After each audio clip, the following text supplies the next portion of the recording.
இந்த global corporations கூகுளுடைய CEO எல்லாம். Trump வந்து 3 விஷயம் அவங்க முன்னாடி வச்சாங்க. டோன்ட் பில்ட் இன் சைனா, சைனாவில் எந்த பொருளும் செய்யாதீங்க. டோன்ட் ஹையர் இந்தியன்ஸ், இந்தியாவிலிருந்து வர்ற யாரையும் வேலைக்கு எடுக்காதீங்க. Invest in America.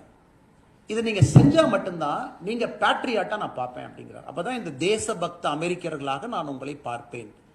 அதாவது சைனால எந்த பொருளையும் நீங்க செய்யக்கூடாது, இந்தியாவிலிருந்து வர்ற யாரையும் ஹையர் பண்ணக்கூடாது, நீங்க அமெரிக்கால இன்வெஸ்ட் பண்ணணும் அப்படின்னு.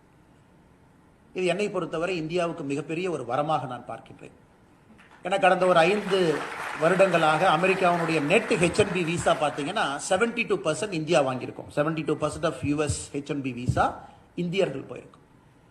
இன்னைக்கு அமெரிக்காவை வழிநடத்தி கொண்டிருப்பது இந்தியர்கள். அது ட்ரம்ப் நினைச்சாலும் நினைக்காட்டியும் அந்த ஹாலில் இருந்த பாதி பேர் இந்தியன்ஸ். அவங்ககிட்ட தான் சொன்னாங்க இந்தியன்ஸ் ஹையர் பண்ணாதீங்க.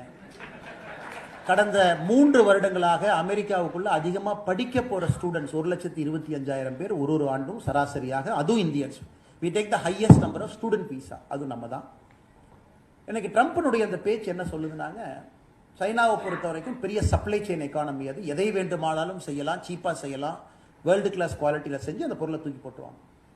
இந்தியாவை பொறுத்த வரைக்கும் இந்தியாவிலிருந்து வரக்கூடிய இந்தியர்கள் எல்லோருமே எதை வேண்டுமானாலும் செய்வதற்கான மூளை அவங்ககிட்ட இருக்கு. அது நமக்கு டேஞ்சர் அப்படி.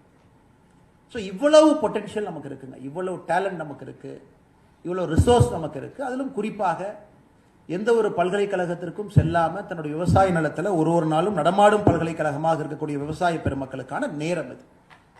ஒரு நாட்டினுடைய வளர்ச்சியில பார்த்தீங்கன்னா அந்த வளர்ச்சி பரிமாணத்தில் முதல் ட்ரில்லியன், ஃபர்ஸ்ட் ட்ரில்லியன் நம்முடைய நாட்டினுடைய வளர்ச்சிக்கு டுக் ஆல்மோஸ்ட் 69 இயர்ஸ், 69 ஆண்டுகள் ஆச்சு.